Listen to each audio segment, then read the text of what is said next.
Hey guys, what's up? Hope you're having a great day so far. We're going to take a look today at 17.3, which is on counting outcomes. If you're in the honors class, this would be 18.3. We're going to start with the key concept. Again, hopefully Pearson isn't dragging as much today. I'm doing this about 10:30 in the morning, so who knows what could happen here. Key concept, we're going to be looking at an action. So in this particular situation, we would like to potentially see a tree diagram of the sample spaces. They want you to do two things. They want you to choose one shape, which means there's two shapes right here. You're either going to choose the nut or you're choosing the moon, okay? And they want you to choose one color, orange, purple, or green. That gives you three choices. And so what they're trying to push for here is they're trying to tell you, if you take a look at compound events, the number of possible outcomes in the first, which is 2, times the possible number of outcomes in the second part, which is 3, should equal the total number of outcomes that you're going to come up with. We can verify this with the tree diagram. As you can see, with the nut, we could go nut orange, nut purple, nut green. We could go moon orange, moon purple, moon green. And so you can see everything that we just got done talking about here in regards to all the possible outcomes. And this is what we're going to be looking at. We're going to be looking at a shortcut, or a little bit of a shortcut, I guess you would say, from 17.2 that you did previously. So as we take a look at our part 1 example, and again, I'm going to have to hustle pretty quickly here to get this in under 15 minutes. Please be willing to write things down. In this particular situation, the counting principle to find the number of possible outcomes here in this class election. So in essence, based on what we did, we said, look, we have 2 people who are running for president. We have 3 people running for secretary, and we have 2 people running for treasurer. So bottom line is we should be able to have 2 times 3 times 2. 2 times 3 is 6, 6 times 2 is 12. We should have 12 possible outcomes in this situation. Again, one of the things you could do is you could create a tree diagram for this. I'm just going to take a look at Marta, remember, as the president. Ethan as the president would look exactly like this, just trying to save some time. So if I look at Marta as the president, I have 3 choices for my secretary. Those 3 choices are Ben, Rosa, and Zach. And then coming off of that branch as treasurer, I have the choices of Andy and Theo, Andy or Theo, I should say, Andy or Theo, Andy or Theo. So this gives you all the situations where Marta would be president. So I'd have MBA, just following the branches, MBT. I'd have MRA. I'd have MRT. I'd have MZA, and I'd have MZT. If I wanted to do the other ones, all I'd have to do is do the same exact process where you see I have what? 6 outcomes here. I would also have 6 outcomes over here for Ethan. So you could replace all the M's here with E's. Again, that's a great way to think about it in terms of shortchanging yourself or looking for patterns or what have you. Again, this is going to verify that there are 12 possible outcomes. Moving on to my next series of questions in slide number 2 here. On slide number 2, you see we're at Charlie's House of Chili. At Charlie's House of Chili, we have what? 2 things that are going to happen.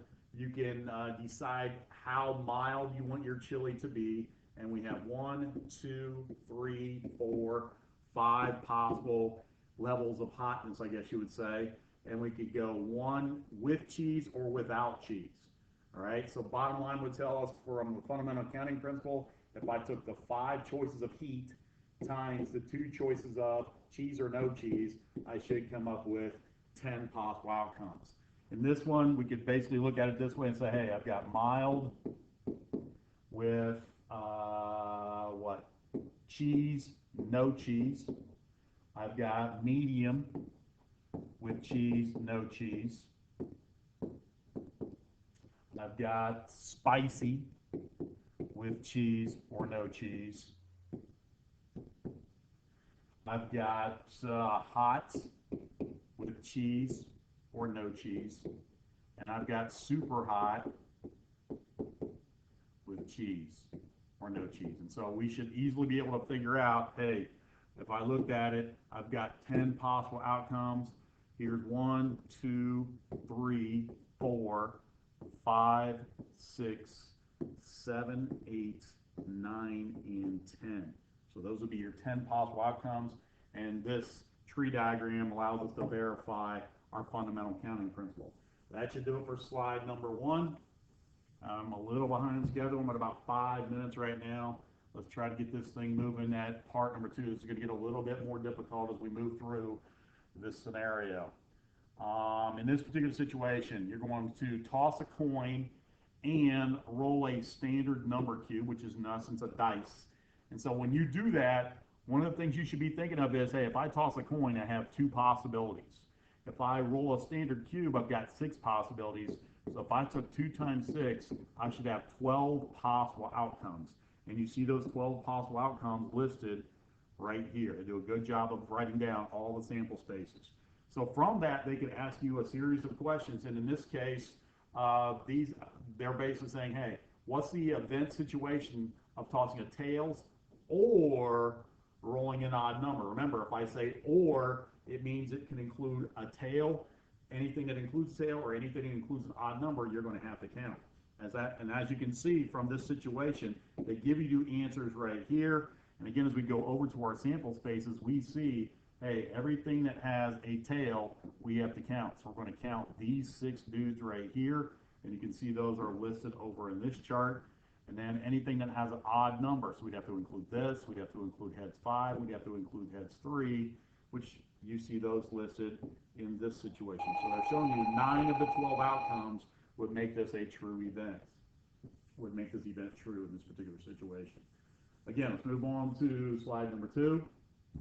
And on slide number 2, let's talk about kids, okay? And again, we're talking about having 3 children. And the question here becomes, hey, how do I get, or what are all the possible scenarios where I get exactly 2 boys? Once again, we have more than 2 actions.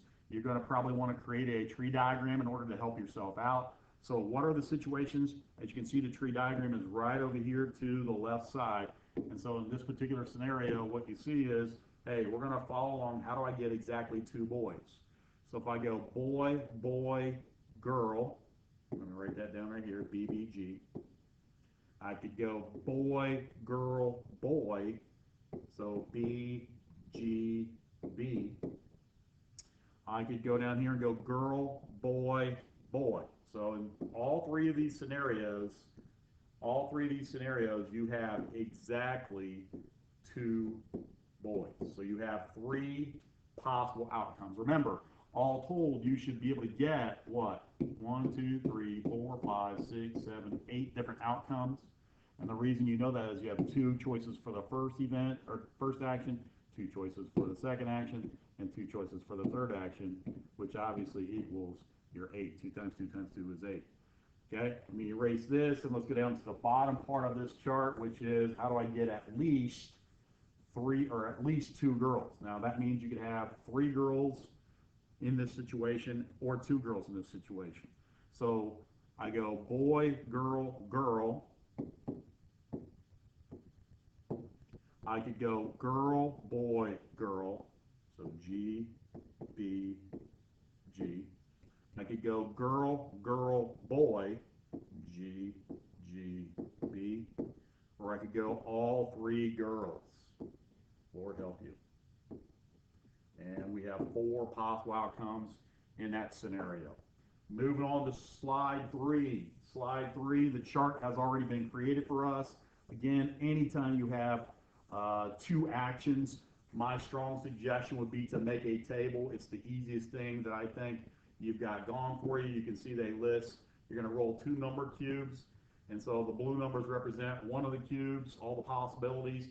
The red numbers on the vertical axis represent all the second cube. And so they give you every single scenario here. You should realize, hey, it's 6 on the first, 6 on the second. There are 36 possible outcomes when you roll 2 number cubes. They want to know what's your event of how many possible outcomes are there in the event of getting a sum of 7. So if I took 1 plus 6, I get 7. 2 plus 5 is 7. 3 plus 4 is 7. 4 plus 3 is 7, 5 plus 2 is 7, and 6 plus 1 is 7. So all told, there should be 6 possible outcomes here where we could roll 2 dice, and when we roll those 2 dice, we get a sum of 7.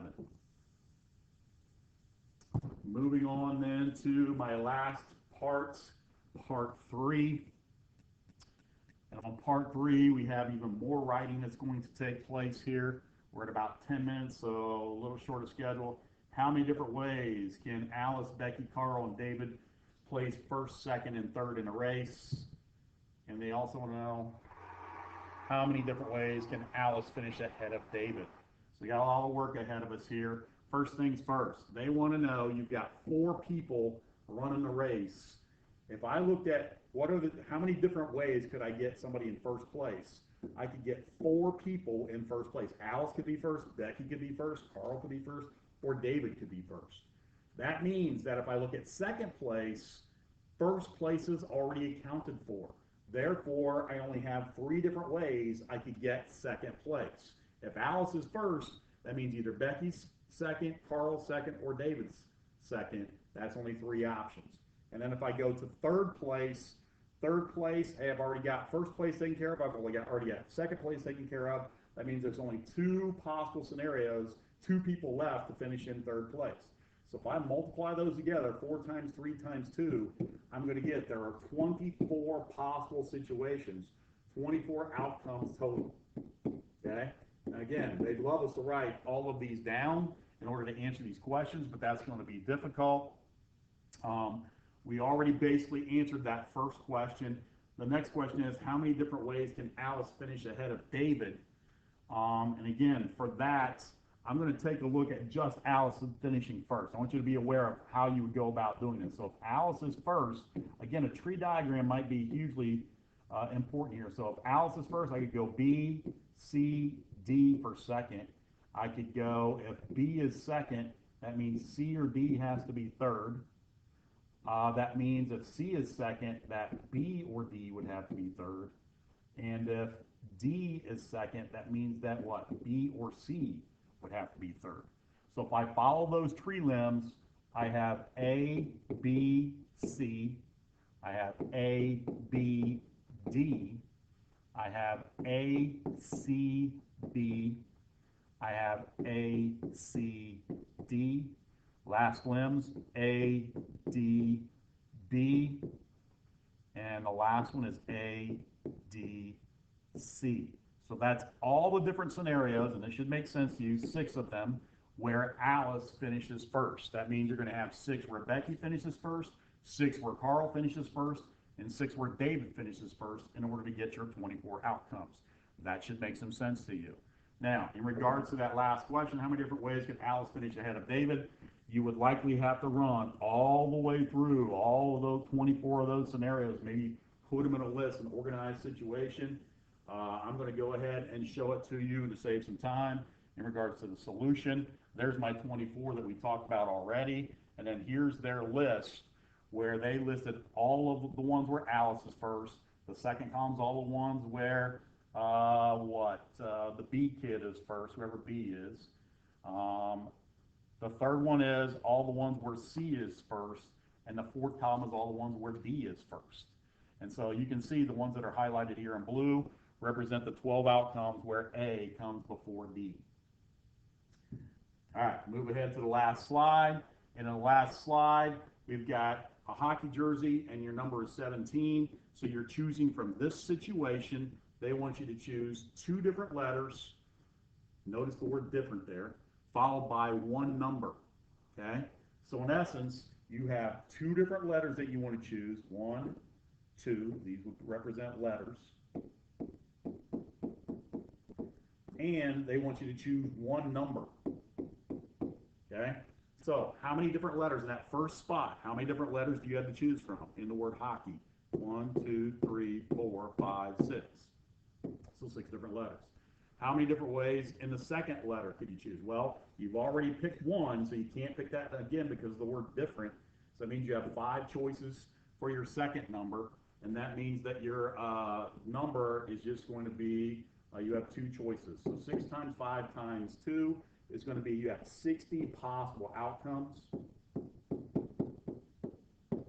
60 possible outcomes. It also means that the second part of the question, how many of them begin with the letter K? The ones that begin with the letter K would include, all you'd really have to do is you'd have to take this 60 that you have right here and divide it by the number of letters that you have. 1, 2, 3, we said 6. So there should be 10 different ways that H starts this password, 10 different ways for O starting it, 10 different ways for C starting it, 10 different ways for K, 10 different ways for E to start it, and 10 different ways for Y to start it. If you add that all up, you're going to get your 60 possible outcomes. All right, I got to get out of here. It looks like I'm a little under 16 minutes. Hopefully you got something out of this. Again, I think this is the best way to look at it. Thanks for coming and have a great day.